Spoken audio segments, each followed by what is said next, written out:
My name is Keith Gregory, and I'm a partner at Snell and Wilmer. And you all might wonder why a lawyer has been invited to speak to all of you today.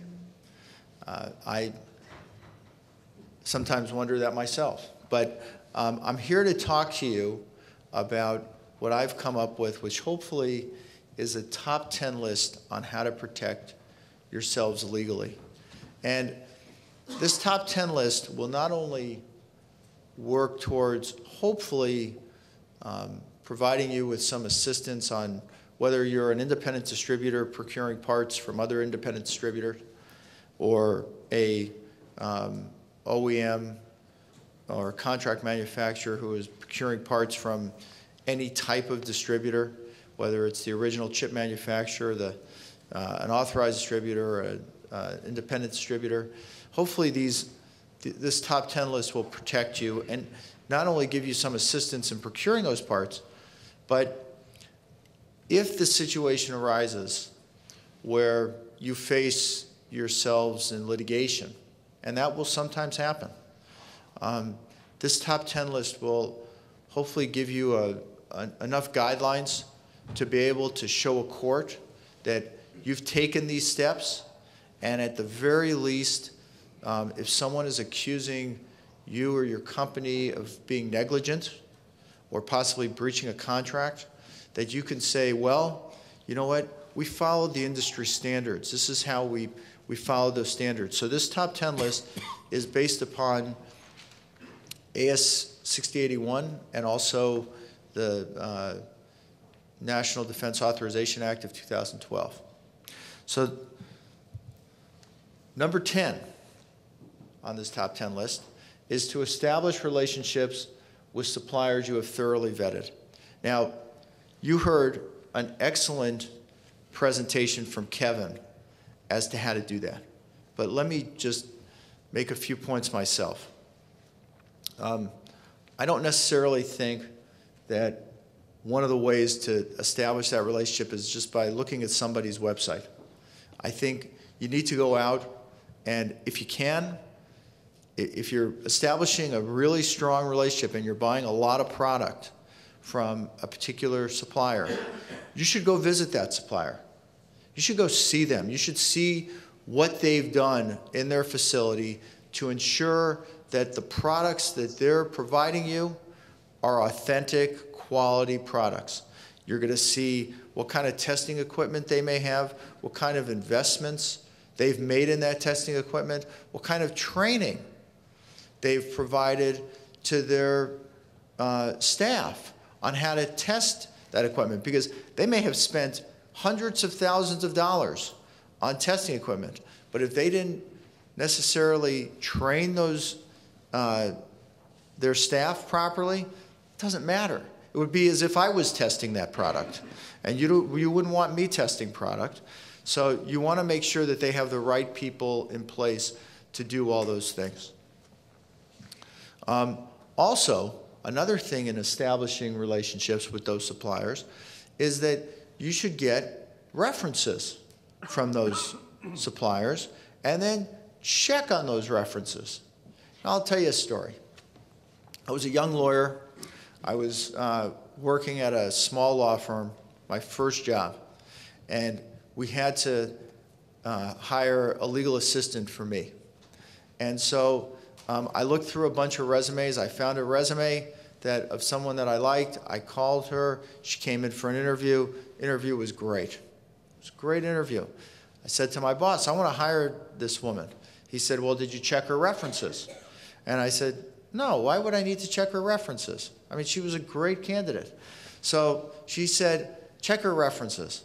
So the first person that I called, I checked 3 references. First person I called said, oh yeah, she was terrific. So I said, wow, see, I didn't really need to check that reference, those other references, but I did anyway. Second reference wasn't as good, wasn't as positive, said that she wasn't always there, she wasn't terribly reliable. So I checked the third reference. Third reference said that she stole from them. So you check your references, get references. That's how you properly, thoroughly vet a supplier. Number 9, adopt internal systems to deter, detect, and avoid counterfeits. Well, you know, I made a mistake in this, this number. It really shouldn't just be avoiding counterfeits. It should be avoiding non-conforming parts. And the reason why it should be non-conforming parts is because it doesn't matter if it's a counterfeit part or a fraudulent part or just a part that doesn't work. If it goes into a fighter jet, for example, it's still going to have the same consequence. So you want to make sure that you've adopted some internal systems to deter and detect and avoid those counterfeits. And some of the ways of doing that is by, even when you get parts in, I don't think that it's the wise decision to just rely upon your supplier's testing. If you can, I would send it out still to get tested by an independent third party. Because if you get it tested by, even though that might be a little bit more expensive, you're making sure that these are quality parts.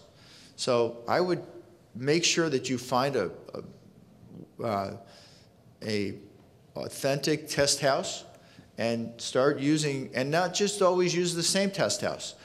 Use different test houses, because I have a client who was using the same test house all the time for everything. And then it got to the point where they made a mistake on one product, and they didn't really have anyone else to source those products to for testing. So try to have a few different test houses to be able to go to. You also will want to have make sure that those suppliers that you're using are properly certified and are, you know, AS6080, not AS6281, but 9120, anything that you can make sure, any type of certification, have auditors come in. That's a way to make sure that you comply with number 9. Number 8, establish methods to identify counterfeit and suspect counterfeit parts. Well, this number kind of follows along with numbers 9 and 10. You're going to want to properly vet your suppliers. You're going to want to make sure that you're using a lot of different test houses. You're also going to want to make sure that when a buyer is under stress to be able to find a hard-to-find part, and that happens quite a bit, those buyers have to know and understand that it's more important to find quality parts than just find a part that somebody represents to be a quality part and may not be a quality part. So your buyers have to be extremely careful and not take risks. Number 7, establish standards for reporting and quarantining counterfeit and suspect counterfeit parts. You know, I have a number of clients in this industry, and they all have, a number of them have different methods for reporting and quarantining counterfeit parts. AS6081 in the appendix, we've provided some suggested contractual language for how to deal with parts that turn out to be non-conforming or fraudulent or counterfeit parts, and whether those parts should be returned or whether those parts should be quarantined. Some clients of mine just hold the parts, and if somebody comes after them, they say, these parts are counterfeit or suspect counterfeit or fraudulent. We're not returning them to you. If you want to sue us, go ahead, because at the end of the day, those parts don't have any value under the commercial code. And it's going to be very hard for that supplier to be able to prove to my client, to a court, that my client should have returned those parts, because those are bad parts. Other clients, what they do is they'll keep some of those parts in case they get involved in litigation, but they'll turn over most of those parts to Homeland Security. Just immediately, they've established relationships with people from Homeland Security. And, you should, I would recommend, and I think that's a great idea, that in your local jurisdictions, you should establish those kind of relationships. Those are very important to have because if you've developed those kind of relationships, you're going to be able to develop a trust factor with those people. Number 6, report suspect counterfeit and counterfeit parts to groups such as ERAI and GIDEP. Well, I serve as general counsel for ERAI. I know the kind of work that they do, and I know how valuable the reporting of information that they provide. I also know that GIDEP is a very valuable source of information as well. But so you should make sure that if you have a complaint, you should understand how those procedures work, on how to file a report with the RAI, how to file a report with GIDEP, and understand that both ERAI and GIDEP will allow the person that you're making a complaint about to provide some type of response. So I would suggest that before you file a report with the RAI and GIDEP, that you advise the company that you're going to be complaining about that you're going to be doing that. And you put them on notice. And so maybe you might be able to resolve that dispute before having to do that. But, those are great. Those are both excellent sources of information, ERAI and GIDEP. And the only way that those can continue to work is if you follow their procedures.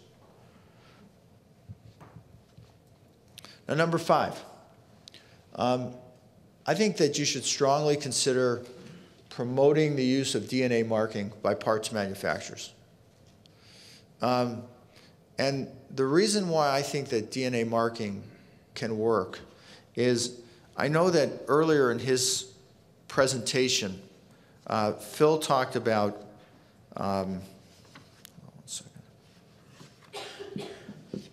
microblasting. And the counterfeiters are becoming much more sophisticated with how they're able to create these counterfeit parts. By utilizing a DNA mark by placing a DNA mark on these new, especially on these new chips, it will allow not only to support further traceability, but also support authentication of these parts. Now, this is a new technology. It hasn't necessarily been established 100%, but the reason why I put this item up here was because you all have to think and try to create in some way, whether it's through DNA marking or some other new technology, but there needs to be new technologies developed for your industry. Because once a new technology is developed that works, maybe it's DNA marking, maybe it's something else, but once it works, then that will go a long way toward eradicating counterfeit parts. Maybe not for this generation of parts that have already been made, but for future parts that are being made, then it could really change things. So we may still have this problem of counterfeit parts for the next 20, 30 years. But eventually, as these new chips really get into the marketplace and into the supply chain, and they're the ones that are becoming the obsolete parts, if they have some type of DNA mark or some other technology, then we won't have conferences like this anymore because they won't be needed. Number 4, Negotiate, negotiate, negotiate. What do I mean by negotiate, negotiate, negotiate? You know, I remember when I first started working in this industry, I was told that, you know, parties don't really negotiate their terms and conditions. They just send out a purchase order with some terms and conditions or an invoice with some terms and conditions, and they rely upon those. That we don't have time, we don't have the ability to negotiate with different parties who we're dealing with on these transactions. It just won't work. Well, you know what? The risks that are now out there in supplying and possibly putting a counterfeit part or a non-conforming part into a fighter jet or a medical device or anything like that that could affect someone's health and safety, you need to be able to know that the parties are in agreement as to what will happen if something like that occurs. By negotiating,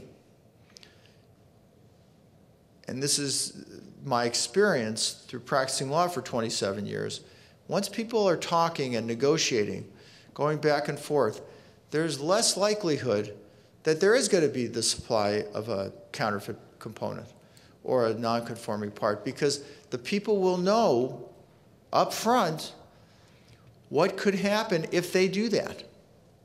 So if you negotiate, I know it's more time consuming, it might be more expensive, but at the end of the day, it's really worthwhile.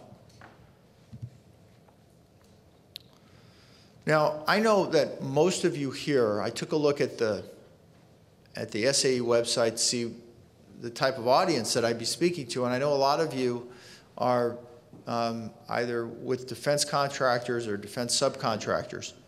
And I know that I think that what you want to be able to do is you want to be able to rely upon flowing down your requirements to your subcontractors and suppliers. And if you're just going to send out your terms and conditions and expect to be able to do that, I think that you're wrong. I think that you're going to face consequences as well. So I wouldn't just rely upon flowing down those contractual requirements, because there's a concept under the law called privity of contract. And in privity of contract, the people who are responsible to each other are the people who have the direct contractual relationship. So if you're a subcontractor and you're contracting with a defense contractor, and you try to flow down the defense contractor's requirements or your requirements down to people below you, there may not be privity of contract. So you're still going to have the contract with the defense contractor or with the U.S. government. So you need to be really careful about that. Number 2, continuous inspection and certification of suppliers and subcontractors. Like I said before, don't just rely on a website. And if you've gone out to visit a supplier, don't just do what a lot of people do and say, well, I went out and visited, that's fine, I don't need to go back. Go back. Go back every 6 months. Go back every year. Go back on a regular basis so that you make sure that they're continuously updating their equipment and they're continuously training their people. And what might happen is the person that you met at their facility the time that you went there may not work there anymore. So you should go back just to see who's working there and getting to know these people, because you're counting on them to provide you with quality parts. And finally, the last number 1, is spend as much time as possible training your employees about this top 10 list. And the reason why you want to be able to train your employees about this is because, as I said earlier, this top 10 list is a way to protect yourself if you get sued. And you can go into court and say, we follow all these guidelines. And not only do we follow all these guidelines, but we ensure that our employees follow all these guidelines. And this is how we train them to follow these guidelines. This is the amount of time we spend with them on a quarterly basis to learn how these guidelines work.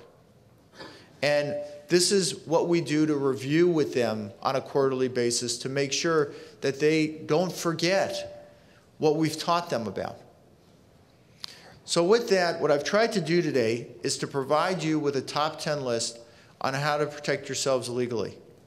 With this list, you should be able to make sure that you're buying quality parts and make sure that if you do get sued, that you have these guidelines that will protect you from any possible liability in a lawsuit. Thank you.